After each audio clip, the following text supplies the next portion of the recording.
Welcome to the Slop Temple. We pray this video helps. In this video, I will show how to make a secret item frame door. First, gather your materials. You'll need 2 sticky pistons, at least 10 pieces of redstone dust, 1 redstone comparator, and 1 redstone repeater. Don't forget your building blocks, an item frame, and an item to place inside it.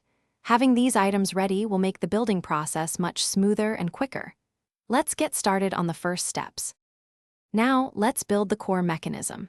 Start by digging a trench 2 blocks deep and 3 blocks long behind where your secret door will be. Place 2 sticky pistons, side by side, facing the opening where your door blocks will go. Directly behind the block where your item frame will sit, place a redstone comparator. Connect this comparator to your sticky pistons using redstone dust, ensuring a clear path for the signal. Next, we'll complete the redstone wiring. Place a redstone repeater 1 block away from the output of your redstone comparator. This helps extend the signal strength.